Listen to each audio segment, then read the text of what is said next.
Good morning everyone.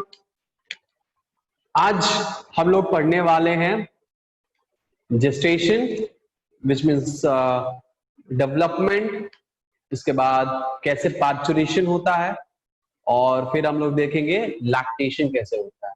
ठीक है, ये सारी इंफॉर्मेशन और आज हम लोग कोशिश करेंगे कि हमारा ह्यूमन रिप्रोडक्शन का जो चैप्टर है वो आज खत्म हो जाए। ठीक है, कोशिश करेंगे, लेकिन 1 घंटा है तो संभव तो कम है, संभवतः ये खत्म करने की कोशिश करेंगे लेकिन चांस कम है, फिर भी हम लोग ट्राई करेंगे कि आज ये चैप्टर खत्म हो जाए।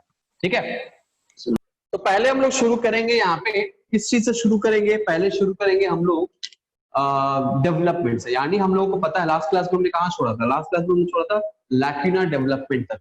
लैक्यूना और लैक्यूनर स्पेस बने और वहां पे क्या कनेक्ट हुए, आपके आर्टरी और वेन्स कनेक्ट हुए। High blood pressure, low blood pressure, ठीक है, हाई प्रेशर से मूव करके लो प्रेशर की तरफ जा रहा है। ये चीजें हमने देखी। अब आगे हम लोग क्या देखेंगे, अब यहाँ पे तो क्या हुआ, यहाँ पे प्लेसेंटा बन रहा है, ठीक है, उसको एक साइड में रखते हैं। हम क्या करेंगे, दूसरे साइड में जो अंदर में जो डेवलपमेंट हो रहा है हम उसको देखते चलेंगे। ठीक है, उसके अंदर में जो डेवलपमेंट हो रहा है वो हम लोग देखेंगे। ठीक है, नाउ अंदर में क्या क्या डेवलपमेंट हो रहा है, तो पहले आपका पहला लेयर क्या है, पहले आउटसाइड में कौन से लेयर है, आउटसाइड में हमारा लेयर है और ये पहले एक सर्कल बना लेते हैं और उसी सर्कल में हम, ठीक है, चलो तो इसी सर्कल में हम क्या, यहाँ पे क्या है, यहाँ पे आपको कौन से सेल हैं, यहाँ पे हैं आपके साइटोट्रोफोब्लास्ट। ये कौन से सेल है, साइटोट्रोफोब्लास्टिक सेल है। ठीक है, साइटोट्रोफोब्लास्ट सेल, ठीक है, साइटोट्रोफोब्लास्ट सेल।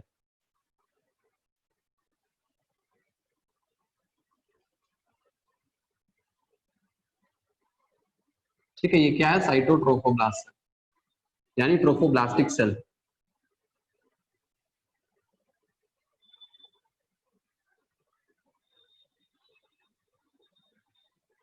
ये यूनिन्यूक्लिएटेड है और इसीलिए हम अलग अलग बना रहे हैं क्योंकि अलग अलग होता ही है ना। स्मॉलर सेल्स, ये क्या होते हैं, स्मॉलर सेल्स होते हैं और ये आपको साइटोट्रोफोब्लास्ट सेल्स है, यूनिन्यूक्लिएटेड सेल्स है। ठीक है, इसमें न्यूक्लियस प्रेजेंट होगा और एक एक न्यूक्लियस इसमें प्रेजेंट होगा, एक एक न्यूक्लियस इसमें प्रेजेंट होगा। और ऑपोजिट आउटसाइड में क्या रहेंगे, आउटसाइड में रहेंगे सिंसिशियो ट्रोफोब्लास्ट।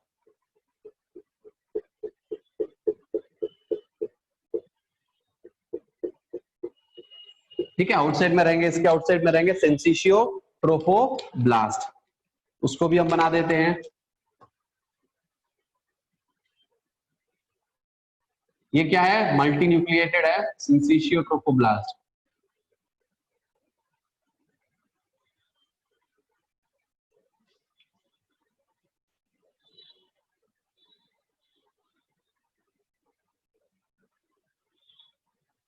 ठीक है, सिंसिशियो ट्रोफोब्लास्ट।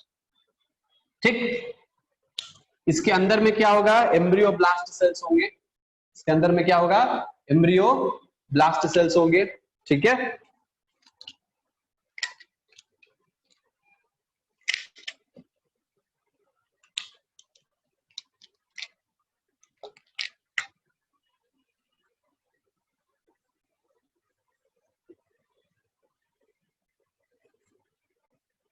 दिख नहीं रहा है, राइट, चलो दूसरे कलर से बना देते हैं। ठीक है, ये क्या है, ये है आपका एम्ब्रियोब्लास्ट।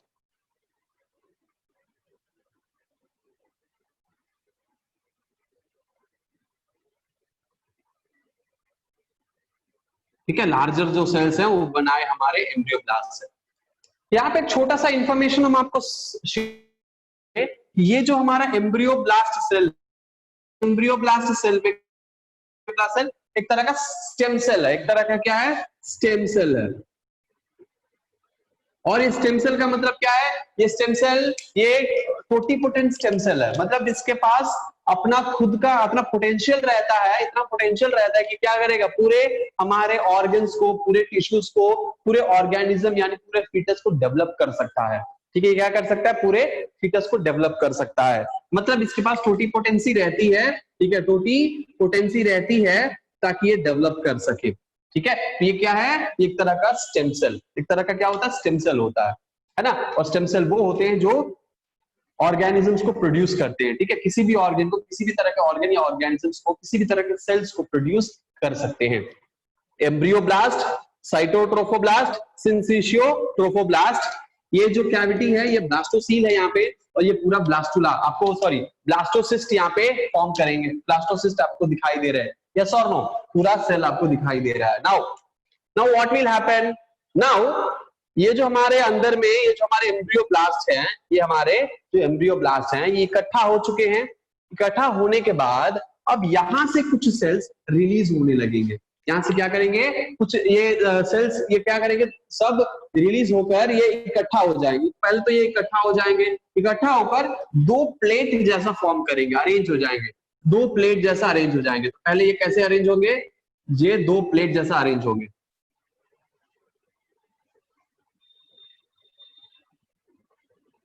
ठीक है, दो प्लेट जैसा अरेंज हो जाएंगे। कैसे अरेंज होंगे, तो एक छोटा सा ये सेल का सेल प्लेट जैसा ऐसा अरेंज हो जाएगा। एक होता है क्यूबॉइडल और दूसरा होता है कॉलमनार, ठीक है। तो ये एक ऐसे सेल जैसे अरेंज हो गए, इसके अंदर न्यूक्लियस प्रेजेंट होता है, ठीक है, इसके अंदर क्या होता है, न्यूक्लियस प्रेजेंट होता है। और दूसरा भी एक तरह का सेल होता है और ये भी अरेंज हो जाता है नीचे में, ठीक है, नीचे में एक सेल अरेंज हो जाता है, ग्रुप ऑफ सेल, ठीक है, ऐसे लाइन में अरेंज हो जाते हैं, ठीक है। तो वही जो एम्ब्रियोब्लास्ट सेल थे, वही सेल अब दो प्लेट में अरेंज हो गए, दो प्लेट जैसा ये फॉर्म कर लिए, ठीक है, दो प्लेट जैसा फॉर्म कर लिए। ऊपर वाले को हम कहेंगे एपीब्लास्ट और नीचे वाले को कहेंगे हाइपोब्लास्ट। ऊपर वाले को कहेंगे एपीब्लास्ट और नीचे वाले को कहेंगे हाइपोब्लास्ट, ठीक है, एपीब्लास्ट एंड हाइपोब्लास्ट। नाउ ये जो हमारे एपीब्लास्ट सेल है, ये हमारे जो एपीब्लास्ट सेल है, ये क्या करेंगे, ये कुछ सेल्स रिलीज करेंगे, ये कुछ सेल्स अपने अंदर से ये कुछ सेल्स रिलीज करेंगे, और आउटसाइड में ये क्या करेंगे, यहाँ पे एक सर्कल जैसा सा रिंग जैसा फॉर्म करेंगे। क्या करेंगे, ऐसे रिंग जैसा फॉर्म करेंगे। नीचे वाला जो हाइपोब्लास्ट है वो भी क्या करेगा, कुछ सेल्स यहाँ पे रिलीज करेगा और ये भी एक ऐसा रिंग जैसा स्ट्रक्चर फॉर्म करेगा। सेल्स डिफरेंशिएट होकर ऐसे फॉर्म करते हैं। नीचे में जो हाइपोब्लास्ट जो सेल्स फॉर्म कर, जो कैविटी यहाँ पे बनाते हैं, कैविटी बन गया यहाँ पे। नीचे में जो हाइपोब्लास्ट जो कैविटी बनाता है, इस कैविटी को हम लोग क्या कहते हैं, इस कैविटी को कहते हैं यॉर्क सैक। इस कैविटी को कहते हैं यॉर्क सैक। क्या कहते हैं, यॉर्क सैक। और ऊपर में जो कैविटी बनाता है, ठीक है, हम इसको अंदर ही लिख देते हैं, क्यों हम बाहर में लिखे, ये है यॉर्क सैक और ये है एमनियोटिक कैविटी। एमनियोटिक कैविटी, ठीक है, ये क्या है, एमनियोटिक कैविटी, और नीचे वाला क्या है, यॉर्क सैक।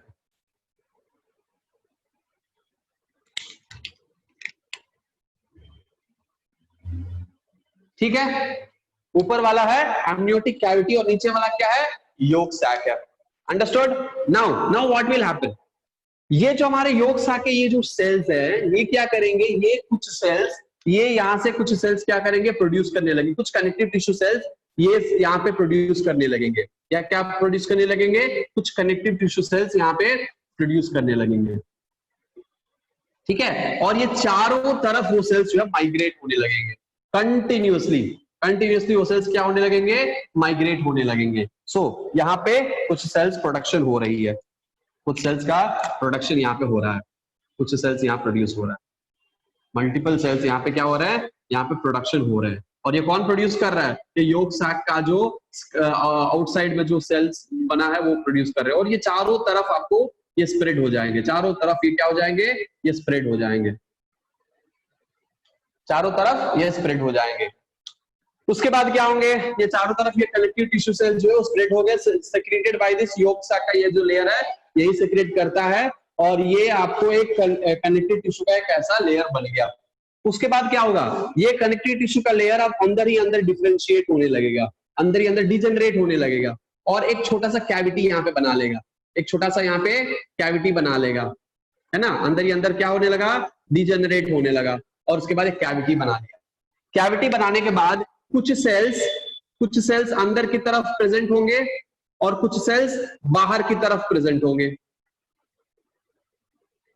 कुछ सेल्स अंदर की तरफ प्रेजेंट होंगे और कुछ सेल्स बाहर की तरफ प्रेजेंट होंगे।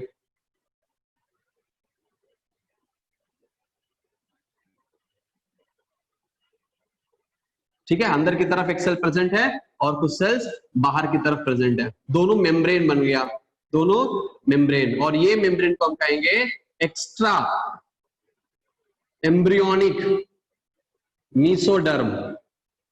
ठीक है, एक्स्ट्रा एम्ब्रियोनिक मीसोडर्म लेयर। ठीक है, एक्स्ट्रा एम्ब्रियोनिक मीसोडर्म लेयर, ये क्या है, एक्स्ट्रा एम्ब्रियोनिक मीसोडर्म लेयर यहाँ पे बना। और इस बीच में जो कैविटी बना, इस कैविटी को हम क्या कहेंगे, इस कैविटी को हम कहेंगे कोरियोनिक कैविटी। इसको कैविटी को हम क्या कहेंगे, कोरियोनिक कैविटी। ये कैविटी चारों तरफ बनेगा, लेकिन एक पर्टिकुलर पॉइंट होगा जहां पे कैविटी जो है वो बनेगा ही नहीं, एक पर्टिकुलर साइट होगा जहां पे ये कैविटी नहीं बनेगा, वहां के सेल्स डिजेनरेट नहीं होंगे। और यही वो जगह है जहां से आपको अम्बिलिकल कॉर्ड बनने वाला है, यही वो जगह है जहां से अम्बिलिकल कॉर्ड आपको बनने वाला है। तो ये क्या बना, तीन कैविटी हमारे पास अभी बने, एक amniotic cavity, yolk sac, chorionic cavity, तीन कैविटी हमारे पास बन चुके हैं। अब यहाँ पे क्या होगा, अब आपको यहाँ पे कोरियोनिक विलाई तो बनेंगे ही। ठीक है, यहाँ पे क्या होंगे, आपको चारों तरफ क्या बनेंगे, कोरियोनिक विलाई बनेंगे। कोरियोनिक विलाई यहाँ पे बना, कोरियोनिक विलाई बना चारों तरफ।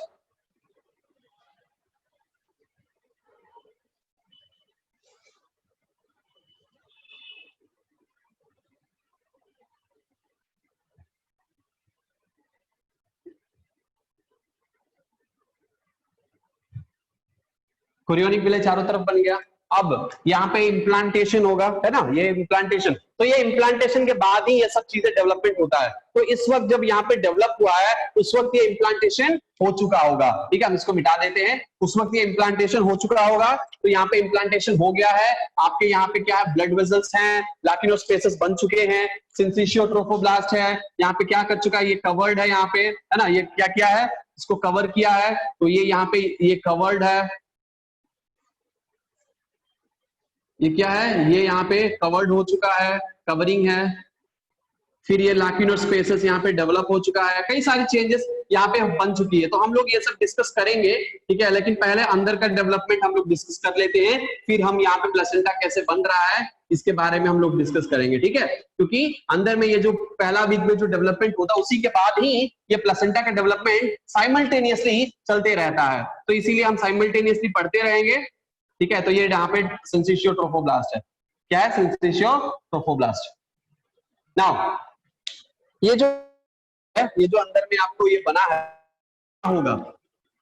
अब ये जो हाइपोब्लास्ट है, ये जो एपीब्लास्ट है, ये क्या करेगा, ये अपना सेल्स थोड़ा थोड़ा यहाँ से बीच से डिजेनरेट होगा और कुछ सेल्स क्या करेंगे, माइग्रेट करने लगेंगे।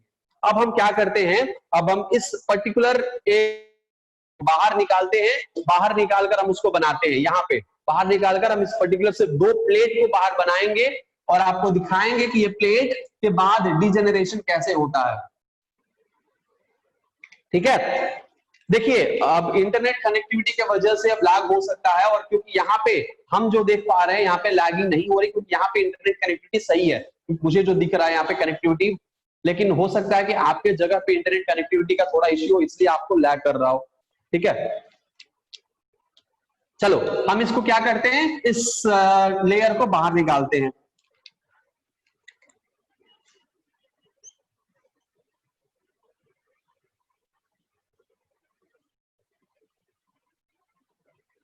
अब आपको मुझे बताना है, ठीक है, आपका ये होमवर्क रह जाएगा कि ये जो हाइपोब्लास्ट है और एपीब्लास्ट है, ये दोनों में कौन सा क्यूबॉइडल है, कौन सा कॉलमनर है। ठीक है, हम नॉर्मल दोनों एक जैसा ही ड्राइंग करेंगे ताकि आपको कंफ्यूज हो जाओ। मुझे आपको आपको मुझे बताना है, फाइंड आउट करना है, पता करके बताना है कि इसमें से कौन सा कॉलमनार है और कौन सा कॉलमनार है और कौन सा क्यूबॉइडल है। हम दोनों एक जैसे बना रहे हैं।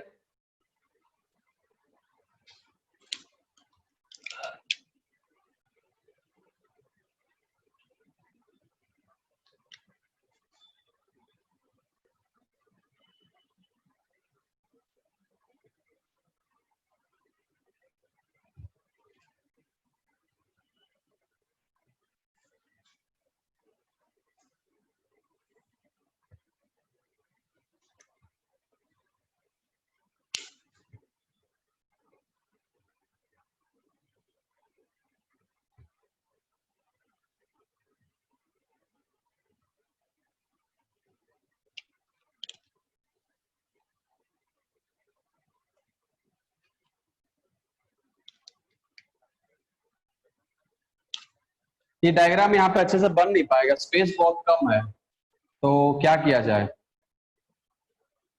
चलो कोई नहीं, हम ऐसे ही बता देते हैं आपको। यहाँ पे जो सेल्स हैं, ठीक है, वो एक प्लेट के जैसा बनते हैं। देखो हमारा हाथ को बस ध्यान से देखना, ठीक है, हमारे हाथ को बस ध्यान से देखना। हमारा जो हाथ है, ये हाथ में क्या है, ये नीचे एक तरफ है और ऊपर एक प्लेट है। ऊपर वाला एपिब्लास्ट है और नीचे वाला क्या है, हाइपोब्लास्ट है। ठीक है, ऊपर वाला एपिब्लास्ट है, कॉलमनर हो सकता है, और नीचे वाला क्यूबॉइडल हो सकता है, या फिर कुछ भी हो सकता है, आपके ऊपर है। ठीक है, तो आप मुझे बताइएगा कि अगले क्लास में होता क्या है। तो ये एपिब्लास्ट है, हाइपोब्लास्ट है, ये दोनों प्लेट फॉर्म हुए हैं। ये दोनों प्लेट के एक पर्टिकुलर पॉइंट आएगा, ठीक है, एक पर्टिकुलर पॉइंट आएगा जहां पे ये सब कोर्स लिखिएगा, हम आप बाद में आएंगे। ठीक है, पहले हम यहाँ पे डिस्कस कर लेते हैं। आपने आंसर दे दिया है, एनीवेज हम चेक कर लेंगे। ठीक है, ये क्या है, ये आपका दो लेयर है।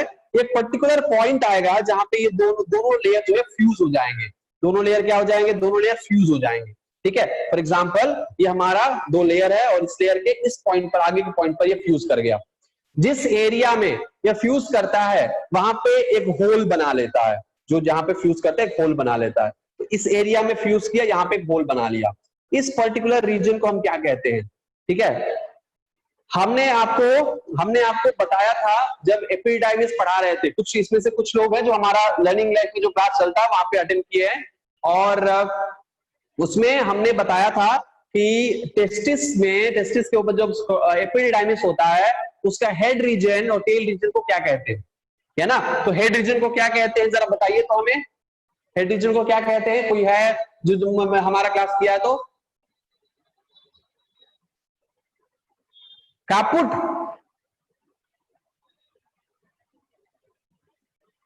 ओके ओके, और बॉटम को कौडल। यस, नाउ जो हेड रीजन है, ठीक है, हेड रीजन हम उसको क्या कहेंगे, सेफालिक एंड कहते हैं, सेफालिक, है ना। और जो टेल रीजन हम उसको कौडल एंड कहते हैं। तो ये जो पॉइंट है, ठीक है, ये जो पॉइंट है ये सेफालिक एंड है, यानी ये जो हेड रीजन है सेफालिक है, और उसी रीजन से अब क्या बनने लगे, हेड डेवलप होगा। दो प्लेट फॉर्म हुआ, दो प्लेट से हेड रीजन में आपको क्या हुआ, यहाँ पे दोनों प्लेट एक दूसरे में फ्यूज किए। ठीक है, दोनों प्लेट क्या किए, एक दूसरे में फ्यूज किए। कैसे, देखिए यहाँ पे एक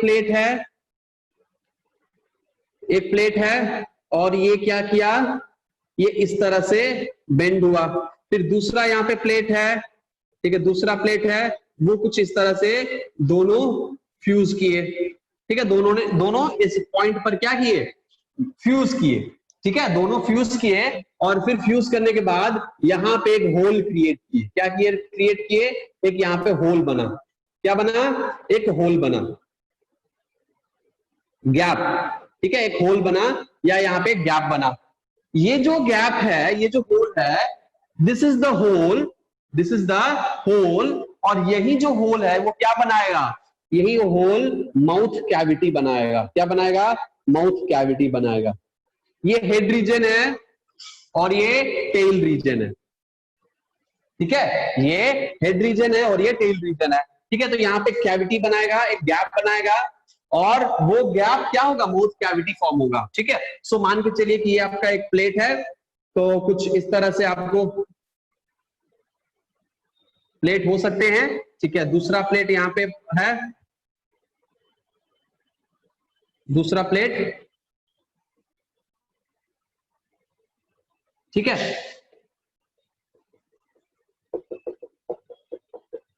राइट, ये दूसरा प्लेट है। नाउ यहाँ पे क्या होगा, यहाँ पे ये जो हमारे पॉइंट है, ये पॉइंट क्या होगा, पर्टिकुलर एरिया है जहाँ पे फ्यूज हो गया। तो मान के चलो कि यहाँ पे ये फ्यूज हो गया।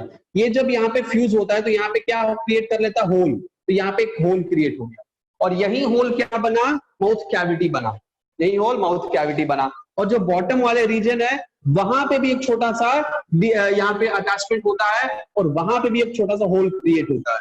और उस होल, वो होल कौन सा है, एनल, एनस है। यही जो होल बनेगा बॉटम साइड में वो एनस बनेगा और जो टॉप साइड में जो होल बनेगा ये माउथ बनेगा, माउथ एंड एनस। अब क्या होगा, अब इसका डिटेल्ड आपको डेवलपमेंट देखना है, डिटेल्ड एनालिसिस पूरा डिटेल में समझना है तो एम्ब्रियोलॉजी का लेक्चर अपलोड किया गया है, वेबसाइट पे अपलोडेड है, जाकर वहां पे ये देख सकते हैं एम्ब्रियोलॉजी। ठीक है, हमारा जो वेबसाइट आप लोगों को पता ही होगा www.learninglifeonline.com। उस वेबसाइट पे मोर देन 100 वीडियोस अपलोडेड है, उसमें ये पूरा एम्ब्रियोलॉजी डिटेल में हमने समझाया है।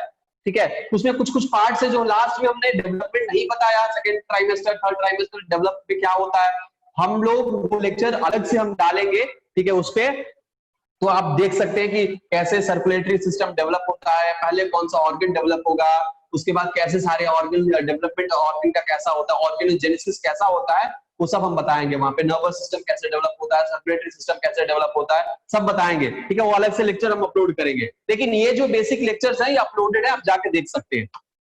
तो जो हेड रीजन है यहाँ पे होल क्रिएट होगा और ये होगा आपका माउथ कैविटी, और बॉटम रीजन में जो होल क्रिएट होगा ये होगा आपका एनस कैविटी। ठीक है, ये होगा एनस कैविटी। तो ये है सेफेलिक एंड और ये है काउडल एंड, और इसको हम यहाँ पे जो फॉर्म होगा ये होगा प्री काउडल प्लेट। ठीक है, यहाँ पे जो फॉर्म होगा प्री काउडल होल या प्री काउडल सेल डिजनरेशन या प्री काउडल प्लेट हम इसको कहेंगे, यहाँ पे जो फॉर्म हुआ। अब बॉटम रीजन से कुछ क्या होंगे, कुछ यहां से कुछ सेल्स डिजेनरेट होना शुरू करेंगे, यहां से कुछ सेल्स डिजेनरेट होना शुरू करेंगे। ठीक है, यहां से कुछ सेल्स ऐसे डिजेनरेट होंगे और डिजेनरेट होने के बाद ये यहाँ पे एक होल क्रिएट कर लेंगे। क्या क्रिएट करेंगे, गैप, एक होल क्रिएट करेंगे इस तरह से, एक ऐसा एक स्ट्रीक, एक ऐसा होल क्रिएट करेंगे।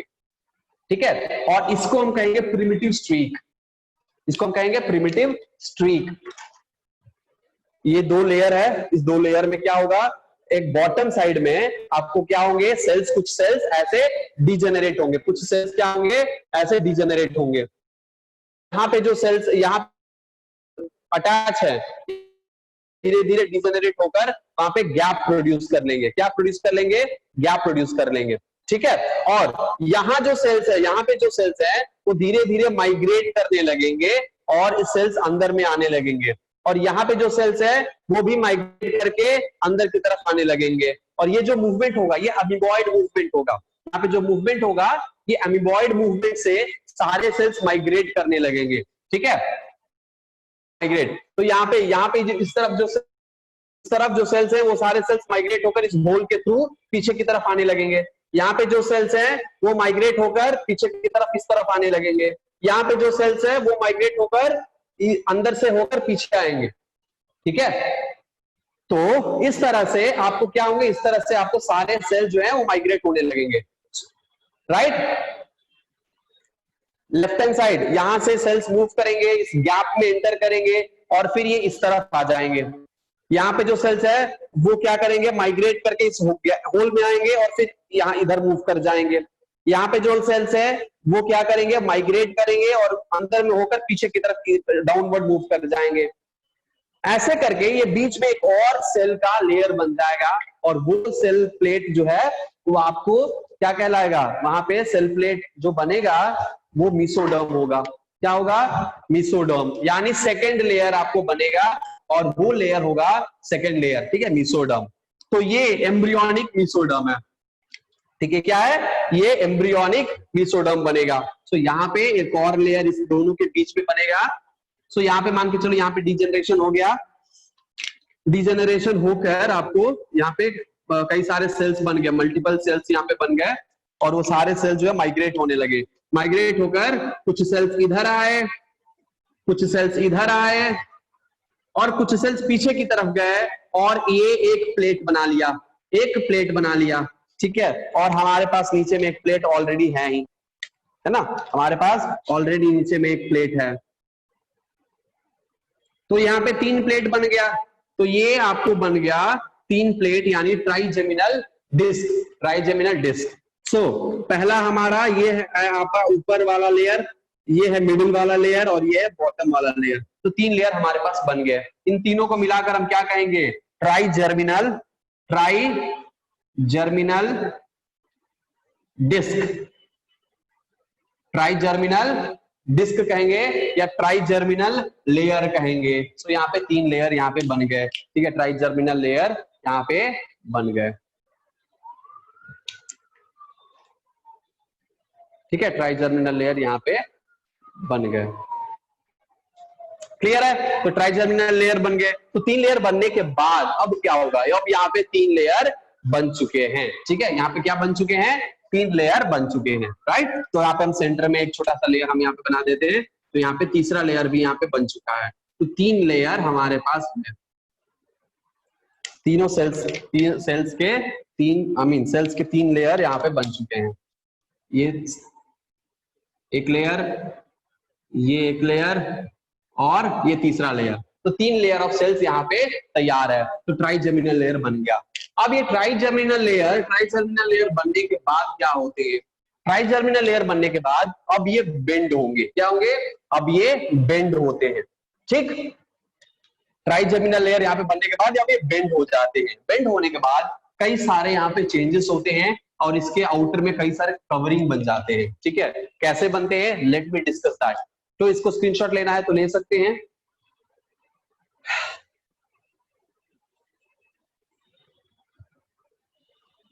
Three, two, 1, done.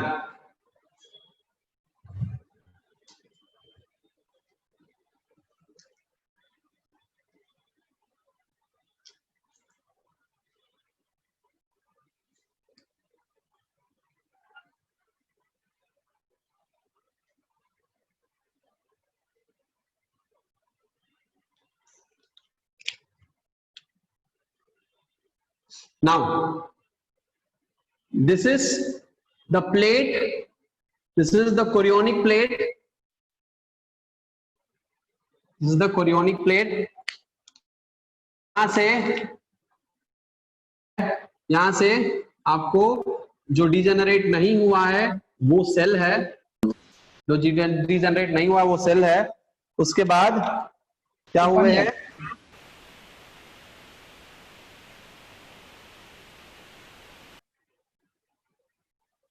ये आपका एम्ब्रियो, ये क्या है? आपका एम्ब्रियो है जो 3 लेयर में है। इस एम्ब्रियो को कवर करके हमारे पास पहला कौन सा लेयर है? पहला लेयर है आउटर, पहला लेयर है इसका, first layer is your, yes, first layer amniotic sac. यहां से योक सैक निकलेंगे, ठीक है, और फिर एक और लेयर निकलेगा यहाँ पे जो इस पर्टिकुलर पॉइंट पर आकर एक इस तरह से स्ट्रक्चर बनाएगा और इसको हम कहेंगे एलेंटॉइस। इसको हम कहेंगे एलेंटॉइस, ठीक, इसको हम कहेंगे एलेंटॉइस। और ये है आपका योक सैक, ये आपका योक सैक। ये दोनों निकलते हैं गट रीजन से, यानी इस एम्ब्रियो के जो स्टमक रीजन होता है वहां से निकलते हैं, ठीक है। निकलकर ये जो पर्टिकुलर ये प्लेट बनेगा यहाँ पे, और इस प्लेट को हम कहेंगे कोरियोनिक प्लेट। और इसी कोरियोनिक प्लेट में आपको क्या करेगा? इसी कोरियोनिक प्लेट में ये सब रहेगा, ठीक है, एलेंटॉइस। इसको हम कहेंगे एलेंटॉइस। पहला प्लेट है एमनियोटिक कैविटी। दूसरा जो कैविटी बना वो बना कोरियोनिक कैविटी, है ना। पहला कैविटी है एमनियोटिक कैविटी और दूसरा कैविटी है कोरियोनिक कैविटी। हमने देखा यहाँ पे 2 कैविटीज यहाँ पे बनते हैं, क्लियर है, एमनियोटिक कैविटी और कोरियोनिक कैविटी। नाउ क्या होंगे? अब ये कोरियोनिक कैविटी, यहाँ पे ये इम्प्लांटेशन हो चुका है। सो यहाँ पे आपको डेवलपमेंट है, क्या डेवलपमेंट हो गए हैं? यहाँ पे आपको बन चुके हैं, अच्छा इसके ऊपर क्या है? साइटोट्रोफोब्लास्ट। एक सेकेंड,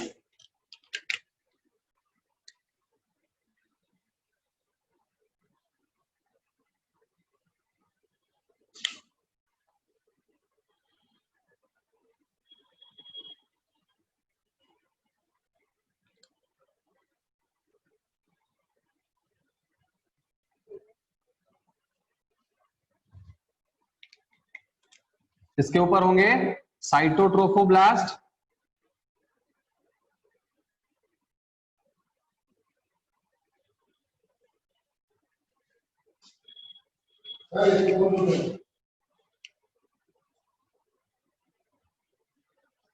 ये क्या है, ये साइटोट्रोफोब्लास्ट,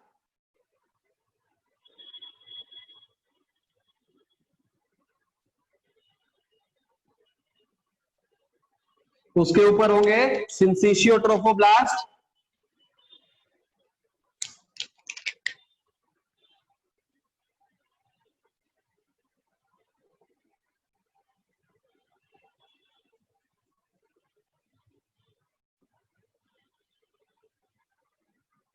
ये क्या है, ये है सिंसिशियोट्रोफोब्लास्ट। ठीक है, दोनों यहाँ पे प्रेजेंट होते हैं, सिंसिशियोट्रोफोब्लास्ट और साइटोट्रोफोब्लास्ट। उसके बाद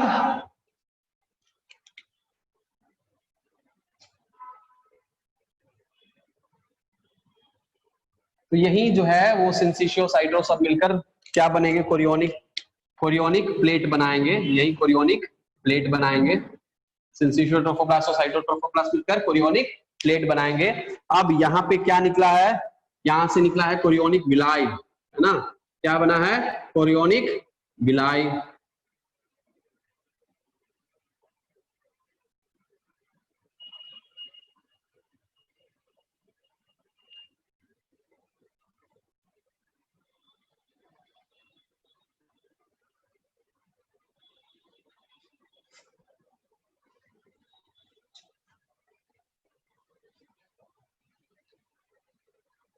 ठीक है, कोरियोनिक विलाई बना है। इस कोरियोनिक विलाई के बाद यहाँ पे क्या बने, लाक्यूलर स्पेस बने, है ना, यहाँ पे सिंसिशियोट्रोफोब्लास्ट इसको कवर कर रहा है, सिंसिशियोट्रोफोब्लास्ट इसको कवर कर रहा है,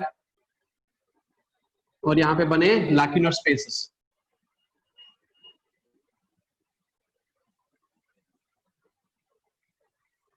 ठीक है, लाक्यूलर स्पेस, लाक्यूलर स्पेस में यहाँ पे आपको ब्लड वेसल है, ठीक है, आर्टरी है, और उसके बाद है आपके वेन, आपके वेन्स भी यहाँ पे प्रेजेंट है, और ये क्या हो जाते हैं, कनेक्ट हो जाते हैं, है ना, ये क्या हो जाते हैं, ये आपका जो वेन यहाँ पे बना है, ये वेन इसके साथ कनेक्ट हो जाता है। ठीक है, वेन इसके साथ कनेक्ट हो जाता है।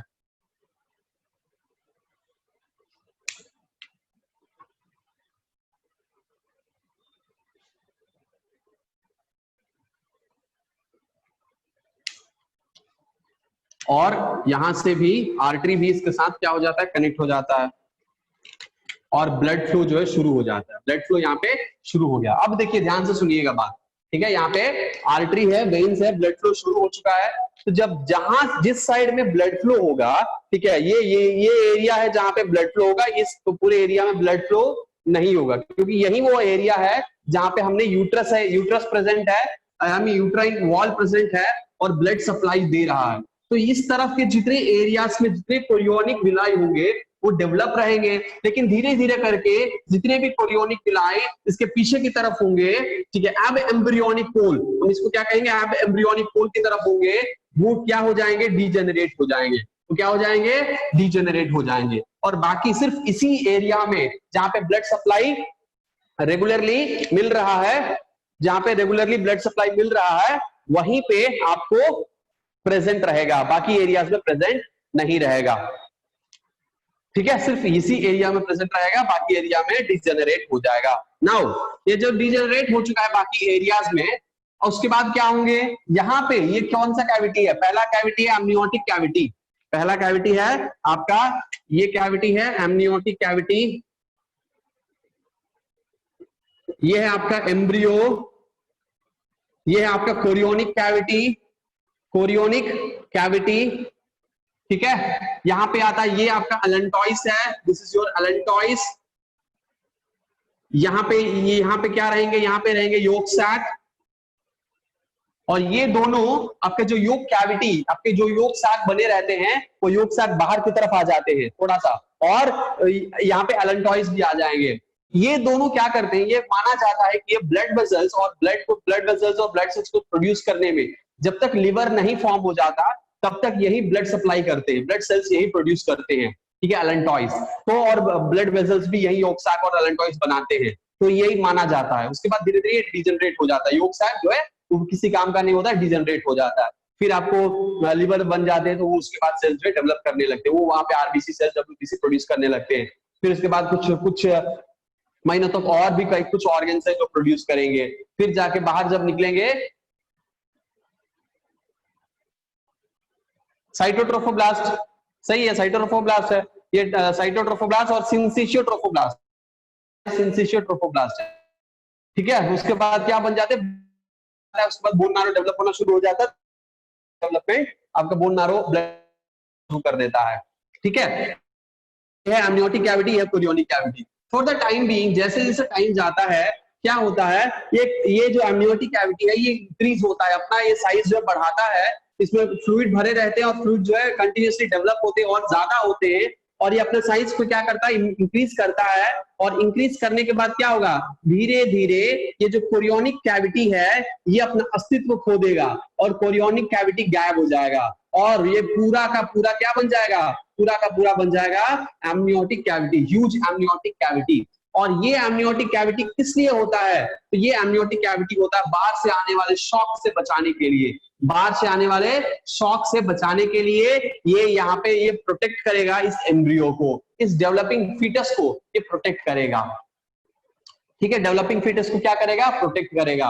अब क्या होगा, देखिए जैसे ही इम्प्लांटेशन हो जाता है, ठीक है, जैसे ही इम्प्लांटेशन हो जाता है, हमारा जो सिंसिशियोट्रोफोब्लास्ट है वो कुछ हार्मोन सेक्रीट करेगा। क्या हार्मोन सेक्रीट करेगा, वो हार्मोन पहले तो ये सिंसिशियोट्रोफोब्लास्ट सेक्रीट करेगा, फिर उसके बाद ये प्लासेंटा बन जाता है, तो हम अब कहने लगेंगे कि प्लासेंटा सेक्रीट कर रहा है, ठीक है। तो क्या सेक्रीट करेगा, कुछ हार्मोन्स। पहला हार्मोन जो सेक्रीट करेगा वो हम कहेंगे HCG, पहला जो हार्मोन सेक्रीट करेगा वो है HCG।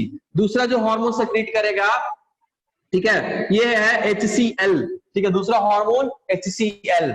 तीसरा हार्मोन प्रोजेस्टेरोन, ठीक है, और कुछ estrogen, small amount of estrogen भी सेक्रेट करता है। तो ये जो कि प्रोड्यूस करते हैं, so small amount of estrogen भी आपको प्रोडक्शन हो यहाँ पे होते हैं। तो this is the cell which is, this is the hormone produced by the placenta during development, during pregnancy.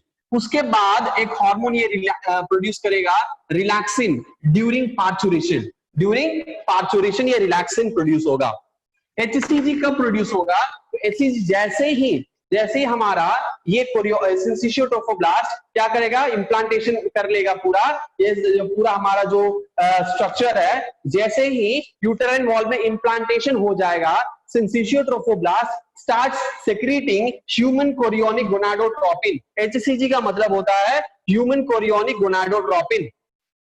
यहाँ पे ह्यूमन कोरियोनिक गोनाडोट्रोपिन प्रोड्यूस होना शुरू कर देंगे, और ये कहां जाएंगे, ये ह्यूमन कोरियोनिक गोनाडोट्रोपिन जाएंगे ट्रैवल करके कॉर्पस ल्यूटियम के पास। वहां पे जानकर क्या कहेंगे, कहेंगे कि भाई कॉर्पस ल्यूटियम अब तुम्हारा काम जो है अब बढ़ गया है, ठीक है, तुम्हारा तुमने जो काम के लिए जो जन्म लिया है वो काम अभी और बढ़ गया है, यानी इम्प्लांटेशन हो चुका है। अब कोरियोनिक कॉर्पस ल्यूटियम क्या करेगा, अब कॉर्पस ल्यूटियम और ज्यादा डेवलप होगा और अधिक डेवलप होगा, और डेवलप होने के बाद क्या करेंगे, बहुत सारे अमाउंट ऑफ प्रोजेस्टेरोन सेक्रेट करना शुरू कर देंगे, और ज्यादा डेवलप होगा कॉर्पस ल्यूटियम, और येलोइश होगा और ज्यादा फैटी होगा, ठीक है, और प्रोजेस्टेरोन सेक्रेशन बढ़ा देगा, जिसके वजह से ये यहाँ पे एंडोमेट्रियल लाइनिंग का शेडिंग नहीं होता है, और ये 3 महीना तक लगातार होता है। और इसी वजह से जो फीमेल है, इसी हार्मोन के वजह से फीमेल को उल्टी आना, ठीक है, चक्कर आना, उल्टी आना, इसी हार्मोन के वजह से होता है।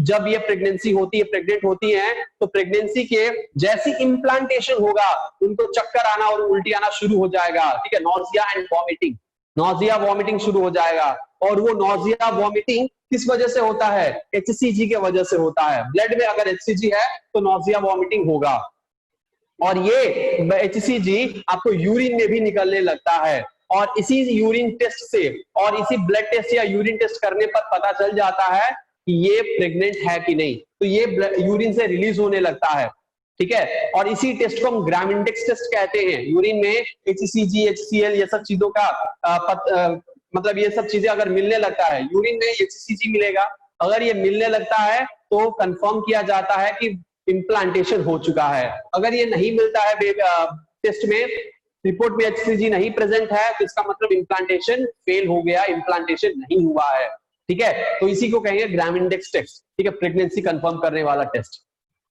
तो बीटा HCG कौन सेक्रेट करेगा? पहले सिंसिशियो ट्रोफोब्लास्ट सेक्रेट करेगा, उसके बाद प्लासेंटा, यानी वो अब क्या बन जाएगा, अब वो बन जाएगा प्लासेंटा, धीरे धीरे करके डेवलप होने के बाद, तो उसके बाद वो प्लासेंटा सेक्रेट करने लगेगा, ठीक है। तो कुछ दिनों तक, 3 महीना तक आपको कॉर्पस ल्यूटियम सेक्रेट करेगा और 3 महीना के बाद ये पूरा प्लासेंटा सेक्रेशन करेगा, ठीक है। लेकिन HCG का उसका बाद रेशियो जो है बहुत ही कम हो जाता है और HCl बढ़ जाता है, क्योंकि HCl क्या है? Human chorionic lactogen, human chorionic lactogen, इसको हम कहते हैं ह्यूमन कोरियोनिक लैक्टोजन। हम ये नोट्स में हम ये सब इंफॉर्मेशन दे चुके हैं और नोट्स आपको बन चुका है, नोट्स हमने अपलोड कर दिया है, ठीक है। लेकिन वो नोट्स क्योंकि नेटवर्क इश्यू था इसीलिए अभी आप लोगों को डिलीवर नहीं हुआ होगा, ठीक है। तो ह्यूमन कोरियोनिक लैक्टोजन ये क्या करता है? तो ये क्या करता है कि यहाँ पे जितने भी कोलेस्ट्रॉल होंगे, यूट्राइन वॉल में जितने भी कोलेस्ट्रॉल होंगे, वो सारे कोलेस्ट्रॉल को कन्वर्ट करेगा, मतलब वो कन्वर्जन होगा उसमें और कई सारे अमाउंट ऑफ एनर्जी, न्यूट्रिशंस को वो फॉर्म करेगा। तो ये HCl का काम होता है न्यूट्रिशन प्रोवाइड करना डेवलपिंग फीटस को, ठीक है। प्रोजेस्टेरॉन सेक्रेट होगा और प्रोजेस्टेरॉन का फंक्शन क्या होगा? To maintain the endometrial lining, to maintain the endometrial lining, ठीक है। ईस्ट्रोजन भी उसी के लिए होते हैं, डेवलपमेंट, ब्लड वेसल्स और अच्छे से डेवलप हो, ठीक है। इसके लिए आपको ईस्ट्रोजन और प्रोजेस्टेरॉन मिलकर यहाँ पे काम करते हैं, ठीक है। अब क्या होगा? अब यहाँ पे क्या बनेंगे? प्लेसेंटा बनेंगे, यानी अब ब्लड फ्लो शुरू हो जाएगा और आपको पता है कि यहाँ पे जो डेवलपमेंट होता है वो कैसे बनते हैं, ठीक है। यहाँ पे ये कोरियोनिक विलाई डेवलप हो जाएगा, कोरियोनिक विलाई अपना स्ट्रक्चर चेंज करेगा और वो स्ट्रक्चर क्या है मैंने बताया था आप लोगों को, यस और नो, वो हमने स्ट्रक्चर बताया था। और वो स्ट्रक्चर क्या है? कुछ इस तरह से स्ट्रक्चर ऐसे बना लेंगे, है ना, कुछ इस तरह से आपको स्ट्रक्चर बना लेंगे, राइट, इस तरह से स्ट्रक्चर बना लेंगे, है कि नहीं है? कुछ इस तरह से,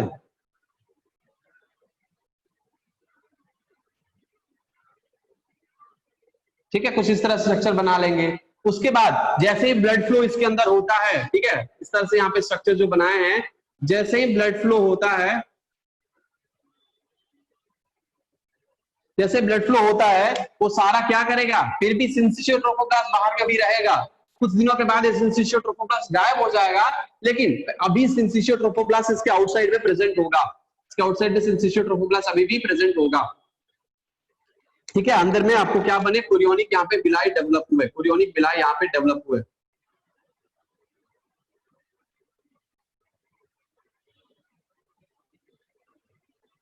ठीक है, कोरियोनिक विलाई डेवलप हुए। अब ब्लड जब आएगा, ब्लड यहाँ पे आएगा, ब्लड फॉल करेगा, फिर ऑपोजिट डायरेक्शन मूव करेगा और ये सारे कोरियोनिक विलाई के टच करते हुए ये वेन्स में, वेन्स से होते हुए बाहर निकल आएगा। और यही जो पूरा रीजन है, ये जो पूरा गुच्छा है, ये क्या बनाएगा? यही पूरा कवर ये क्या बनाएगा?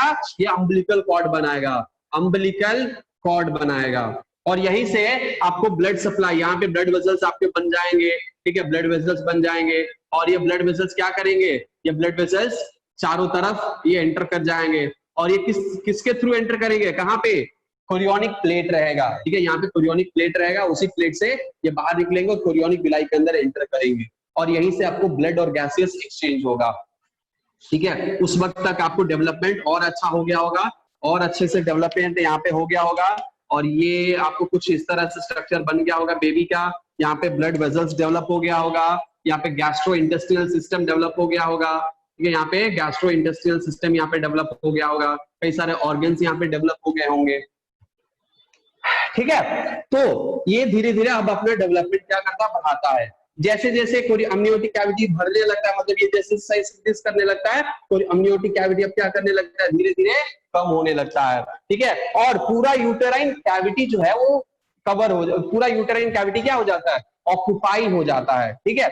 और ये पूरा फीटस जो है वो डेवलप होकर पूरे अम्नियोटिक कैविटी को कवर कर लेगा, ठीक है। जब अम्नियोटिक कैविटी खत्म, यहाँ पे कंप्लीटली खत्म हो जाता है और ये फीटस बड़ा हो जाता है, डेवलप हो जाता है, तब जाके लेबर पेन शुरू होता है, तब जाके क्या होता है? लेबर पेन शुरू होता है और ये क्या बनाएगा? ये रीजन बनाएगा प्लेसेंटा, ठीक है। तब जाके लेबर पेन शुरू होता है और लेबर पेन यानी जब यहाँ पे पूरा एमनियोटिक कैविटी भर जाता है यानी फिल हो जाता है और फीटस डेवलप हो जाता है, तो जो पेन पहले शुरू होता है, ठीक है, उसी को कहते हैं लेबर पेन। और वो पेन कब होता है? मस्कुलर कॉन्ट्रैक्शन शुरू करता है। जैसे ही ये पूरा भरता है, यहाँ से कुछ इंफॉर्मेशन जाते हैं ब्रेन में, और जो हमारा एंडोमेट्रियल लाइनिंग में जो बीच वाला लाइनिंग है यानी मस्कुलर लाइनिंग है, वहां पे कॉन्ट्रैक्शन शुरू हो जाएगा, है ना। यूट्राइन वॉल का जो मस्कुलर लेयर है वहां पे धीरे धीरे कॉन्ट्रैक्शन। क्यों? क्योंकि ऑक्सीटोसिन सेक्रेट करना शुरू हो जाएगा। ऑक्सीटोसिन आएगा और मस्कुलर कॉन्ट्रैक्शन कराएगा, और वो मस्कुलर कॉन्ट्रैक्शन से ही क्या होगा?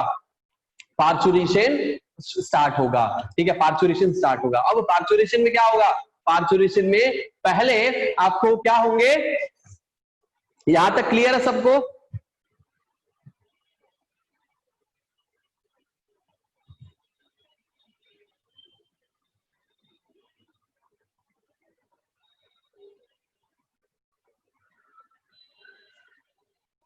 यस, यहां तक क्लियर है। अब पार्चुरेशन में क्या होगा? पार्चुरेशन में कुछ ऐसे होंगे कि पहले ऑक्सीटोसिन रिलीज होगा, ऑक्सीटोसिन रिलीज होगा।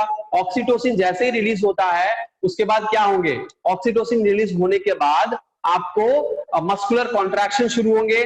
मस्कुलर कॉन्ट्रैक्शन शुरू होने के बाद, ये 3 स्टेज में होता है। पहले मस्कुलर कॉन्ट्रैक्शन शुरू होगा, उसके बाद क्या होंगे? उसके बाद आपको रिलैक्सिन प्रोड्यूस होंगे, और रिलैक्सिन प्रोड्यूस होने के बाद आपका मस्कुलर कॉन्ट्रैक्शन यानी यूट्राइन का जो कॉन्ट्रैक्शन है, फॉर एग्जांपल ये आपका क्या है? यूट्राइन कैविटी है, सर्विक्स है, ठीक है, यूट्राइन कैविटी है और सर्विक्स है। पूरा यहाँ पे फीटस ने इस पूरे एरिया को फिल कर लिया है, ठीक है, पूरे एरिया को क्या कर लिया? फिल कर लिया है, ठीक है, ये वजाइना है। तो यहाँ पे क्या है?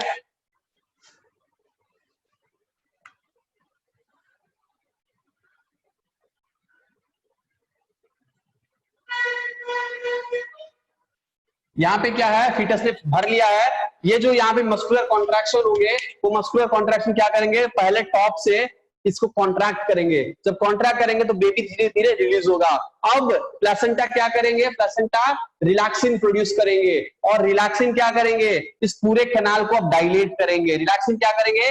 इस पूरे कैनाल को क्या करेंगे? डायलेट यानी एक्सपैंड करेंगे, डायलेट करेंगे। जब डायलेट होगा तब जाके बेबी धीरे धीरे करके बाहर निकलेगा। सो ऑक्सीटोसिन और रिलैक्सिन दो चीजें यहाँ पे अभी प्रोड्यूस होगा।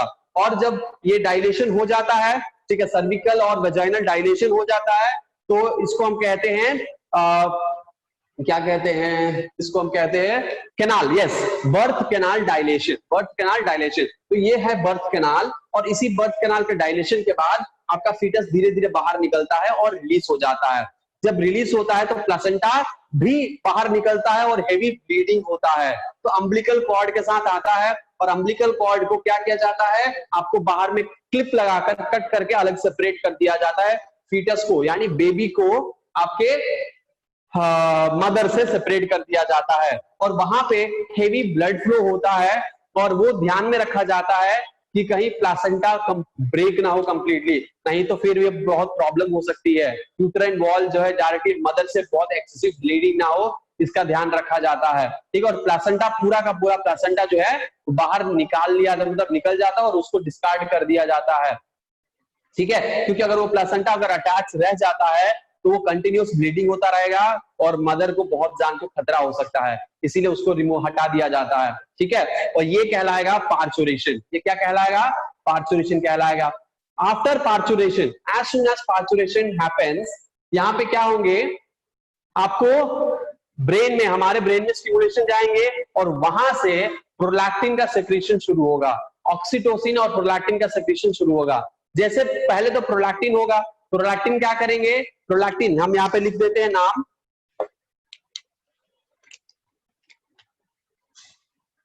प्रोलैक्टिन का सेक्रेशन होगा। ये प्रोलैक्टिन क्या करेंगे? ये प्रोलैक्टिन आपको, ये प्रोलैक्टिन हाँ, ये प्रोलैक्टिन क्या करेंगे? मिल्क का प्रोडक्शन करेंगे, मैमरी ग्लैंड में मिल्क का प्रोडक्शन करेंगे। So soon after the birth, इसको हम कहेंगे soon after the birth lactation starts, यानी प्रोडक्शन ऑफ प्रोलैक्टिन स्टार्ट्स, यानी मिल्क का प्रोडक्शन शुरू हो जाता है, ठीक है। Soon after the birth takes place, milk production starts,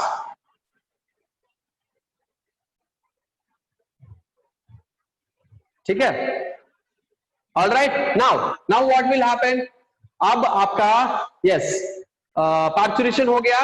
memory gland क्या होता है, मेमोरी ग्लैंड डेवलप होते हैं, ठीक है, मेमोरी ग्लैंड डेवलप होते हैं, वहां पे मेमोरी डक्ट डेवलप होते हैं, लोब्यूल्स डेवलप होते हैं, एम्पुला फॉर्म होते हैं, एम्पुला जो है अच्छे से उसमें भरने लगता है, लैक्टिफरस डक्ट डेवलप होते हैं। फिर आपको ऑक्सीटोसिन जब रिलीज होगा तब जाके वो एपिथेलियल सेल्स को और एल्वियोलाई को वहां पे कॉन्ट्रैक्ट कराएगा और मिल्क इजेक्शन होगा, ठीक है। फर्स्ट टाइम जब मिल्क प्रोड्यूस होता है मदर के मेमोरी ग्लैंड से, उसको हम कहते हैं कोलेस्ट्रॉम, उसको हम कहते हैं कोलेस्ट्रॉम। वो बहुत इंपॉर्टेंट टर्म है, प्लीज उसको नोट कर लीजिए।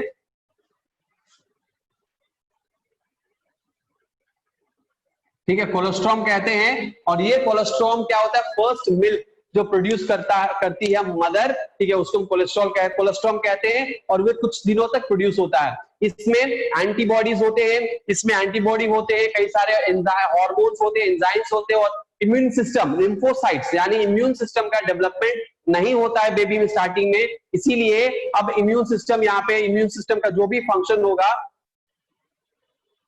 अब ये करेगा, ठीक है। अब आपको cholesterol, so cholesterol is very healthy और important for the baby's growth and development, और इसीलिए पहले 6 महीने तक कोलेस्ट्रॉम दिया जाता है, यानी जो मदर का जो ब्लड है वो बेबी को मदर ब्लड ही दिया जाता है, because of this reason, because of this reason. Okay okay fine. उसके बाद हमारे जो प्लेसेंटा होते हैं उसके बारे में कुछ इंपॉर्टेंट इंफॉर्मेशन हम आपको देना चाहेंगे प्लेसेंटा के बारे में। और वो इंफॉर्मेशन ये है कि हमारा जो प्लेसेंटा होते हैं वो प्लेसेंटा से कई सारे पैथोजेंस भी क्रॉस कर सकते हैं, कई सारे एंटीबॉडीज क्रॉस कर सकते हैं, कई सारे ऐसे कंपोनेंट्स होते हैं जो हमारे प्लेसेंटा को इजीली क्रॉस कर जाते हैं, ठीक है। कई सारे कंपोनेंट जैसे आपके कुछ वायरसेस क्रॉस कर जाते हैं, कुछ बैक्टीरिया क्रॉस कर जाते हैं, यानी पैथोजन क्रॉस करेंगे, एंटीबॉडी क्रॉस करेंगे, और एंटीबॉडी में आपको कुछ ऐसे एंटीबॉडी होते हैं जो क्रॉस करते हैं, ठीक है। फिर हमारे एंटीजेंस भी क्रॉस कर जाते हैं। तो कई सारे ऐसे कंपोनेंट्स होते हैं जो हमारे ब्लड, हमारे प्लेसेंटा से ब्लड के थ्रू क्रॉस कर जाते हैं। और इसी से सिफिलिस जैसा जो डिजीज होता है, सेक्सुअल ट्रांसमिटेड डिजीज, ये भी क्रॉस कर जाता है। HIV होता है तो HIV पे अगर पेशेंट है उसको भी देख लिया जाता है कि बच्चे में वो क्रॉस ना करे, ठीक है। तो कई सारी चीजें हैं। इसी से आपको कॉन्जेनिटल डिजीजेस भी हो सकते हैं, कॉन्जेनिटल जो डिजीज होते हैं वो इसी प्लेसेंटा के वजह से हो सकते हैं, ठीक है। प्लेसेंटा में एंटीबॉडीज और कई सारी ऐसी चीजें क्रॉस होती है, इसीलिए मदर को बहुत ही ख्याल रखा जाता है कि खाने में क्या इस्तेमाल करें, ज्यादा ड्रग्स का इस्तेमाल ना करें, क्योंकि ड्रग्स इजीली प्लेसेंटा को क्रॉस कर जाता है। और अल्कोहल अब्यूज ना करें, अल्कोहल का यूज करने से, स्मोकिंग करने से बच्चे को प्रभाव पड़ता है। बच्चा जब जन्म लेता है तो झूलता हुआ है, जरा सा झूम लूं मैं, मतलब अल्कोहलिज्म, उसके अंदर वो अल्कोहलिज्म का जो है वो टेंडेंसी रहेगा, ऐसा कहते हैं मजाक मजाक में। लेकिन क्या है, ये नहीं करना चाहिए, क्योंकि वो सारे ड्रग्स जो है, वो सारे मॉलिक्यूल्स, वो सारे चीजें क्रॉस करती है प्लेसेंटा को इजीली। सो प्लेसेंटा में ये सब चीजें होती है, इसीलिए हमें थोड़ा सा ध्यान रखना चाहिए, ठीक है। कुछ और भी पॉइंट्स हैं, जैसे कि हमारे पास कई सारे ऐसे, अच्छा ये तो रहा एक साइड। दूसरे साइड अगर हम बात करें तो हमारे बॉडी में ये प्लेसेंटा, अच्छा डेवलपमेंट की बात करें तो पहले क्या डेवलप होता है, पहले हमारा हार्ट डेवलप होता है, उसके बाद धीरे धीरे करके सर्कुलेटरी सिस्टम डेवलप होता है, फिर गैस्ट्रो इंटेस्टिनल ट्रैक्ट और फिर नर्वस ट्रैक्ट, और ये सब चीजें जब है डेवलप होना शुरू होता है, ऑर्गन डेवलप होता है, राइट। नाउ 4th मंथ, जो फर्स्ट, इस पूरे 9 महीने के पीरियड को हम तीन डिवीजन में डिवाइड करते हैं, first trimester, second trimester, third trimester. First trimester में आपको प्लेसेंटा का डेवलपमेंट होगा और सारे बेसिक ऑर्गन्स डेवलप होंगे। उसके बाद 3 महीना तक करीब सारा डेवलप हो जाता है ऑर्गन और बॉडी, और उसके बाद वो ग्रो करना शुरू करता है। तो जो ग्रोथ होता है 4th मंथ में, बहुत ही रैपिड ग्रोथ होता है पूरे 9 महीने में, पूरे 9 महीने में 4th month is the rapid growth month. इस महीने में ग्रोथ जो है वो बहुत ही हाई स्पीड से होता है, बहुत ही स्पीड से होता है। और लास्ट महीना यानी 9th मंथ ऐसा होता है जहां पे ग्रोथ सबसे कम होता है, सबसे कम ग्रोथ आपको कब होता है, 9th मंथ में होता है, ठीक है। हमारे पास जो है वो प्लेसेंटा क्या करते हैं, प्लेसेंटा वो कंप्लीटली इस यूट्राइन वॉल से जुड़े हुए रहते हैं, ठीक है। और इसी, और उसके बाद एलेंटॉइड्स भी क्या करता है, हमारे प्लेसेंटा के साथ जुड़ा रहता है, तो इसीलिए हम उसको कहते हैं, उस टाइप ऑफ प्लेसेंटा को हम कहते हैं एलेंटो प्लेसेंटा, ठीक है, एलेंटॉय प्लेसेंटा। तो हमारे पास डिफरेंट टाइप्स ऑफ प्लेसेंटास होते हैं, ठीक है, ये कुछ इंफॉर्मेशन था। ऑलराइट, ओके, तो ये था आपका ह्यूमन रिप्रोडक्शन। आई होप आपको ये ह्यूमन रिप्रोडक्शन चैप्टर पूरा खत्म हो गया हो, ठीक है। ये चैप्टर आपका खत्म हो चुका है क्योंकि लैक्टेशन भी हो गया है, पार्चुरेशन हो गया है, एम्ब्रियोनिक डेवलपमेंट हो गया है, राइट। आपका सर्कुलेटरी सिस्टम में जब आपका प्रतीक्षा सर्कुलेटरी सिस्टम पढ़ाएंगे तो शायद उसमें आपको फीटल सर्कुलेशन के बारे में बताएंगे। तो फीटस में जो सर्कुलेशन कैसा होता है, ये अम्बिलिकल कॉर्ड के थ्रू ही होता है, और वो प्लेसेंटा और अम्बिलिकल कॉर्ड का कनेक्शन वगैरह सब आप लोग सर्कुलेटरी सिस्टम में पढ़िएगा, ठीक है, उसको, ठीक है, वहां पे आप पढ़िएगा। नेक्स्ट हमारा जो चैप्टर रहेगा वो रिप्रोडक्टिव हेल्थ का चैप्टर रहेगा। इसका नोट्स हम आपको अभी देखते हैं, लैपटॉप जाके देखते हैं कि गया कि नहीं गया अभी तक, ठीक है, तो उसको हम फिर से रिट्राई करके भेज देते हैं, चला जाएगा, आपको नोट्स आ जाएगा, नोट्स ले लीजिएगा। लेकिन मुझे जहां तक लगता है कि जो नीट के लिए प्रिपेयर कर रहा उसको वो नोट्स ज्यादा फायदा नहीं करेगा, क्योंकि नीट वाले लोगों को बहुत पढ़ना होता है, और हमारा लेक्चर आपको पढ़ना जरूरी है, हमारे बोर्ड का नोट्स देखना जरूरी है। उसमें नोट्स में ये सारे बहुत सारे इंफॉर्मेशन ऐसे होते हैं जो कि अवेलेबल वहां पे हम नहीं करा पाएंगे, इतना सा बहुत हेवी नोट्स हो जाएगा। तो नोट्स लेना है तो day by day her lecture का आपको खुद का नोट्स बनाना है। खैर, कई सारे यहाँ पे ऐसे लोग हैं जिनको नोट्स बहुत जरूरी पड़ता है, बहुत इंक्वायरी करते हैं, शिवानी और बाकी जो क्लास करते हैं उनसे, ठीक है। तो इसीलिए उन लोगों के लिए ही हमने स्पेशल एक नोट्स बनाया है जो हम भेज दे रहे हैं, और वो आप लोग रट सकते हैं ना, रटने वाले लोग ही नोट्स ज्यादातर मांगते हैं, तो हम उनको भेज देते हैं। कुछ ऐसे बच्चे होते हैं जिनको थोड़ा सा ये नहीं कवर कर पाते, उनके लिए वो नोट्स मदद करेगा, ठीक है, तो वो भी कवर कर सकते हैं।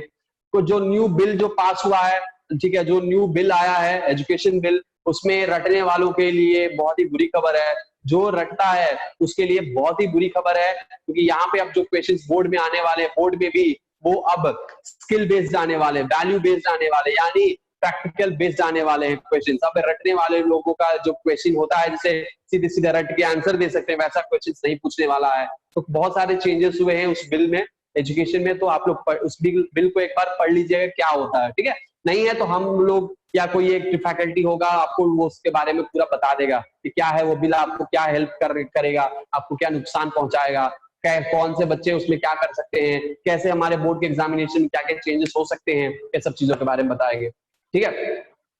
चलिए, तो आज के लिए बस इतना ही। आई होप आप लोगों को समझ में आ गया होगा सारा चैप्टर। सारा चैप्टर मीन जो हमने पढ़ाया है, आई होप हमारा पढ़ाया आपको समझ में आया हो, ठीक है। उसके पहले प्रतीक सर पढ़ाए होंगे तो अच्छा ही पढ़ाए होंगे, आपको समझ में आ गया होगा, ठीक है। तो पूरा चैप्टर खत्म हो चुका है, और इसका जो क्वेश्चन है, कुछ क्वेश्चन हम आपको भेजेंगे, क्वेश्चन बैंक हम वो भी भेज देंगे, आप लोग प्रैक्टिस करिएगा, ठीक है। चलिए मिलते हैं में, और अगला लेक्चर हम शुरू हेल्थ का। Thank you so much for joining.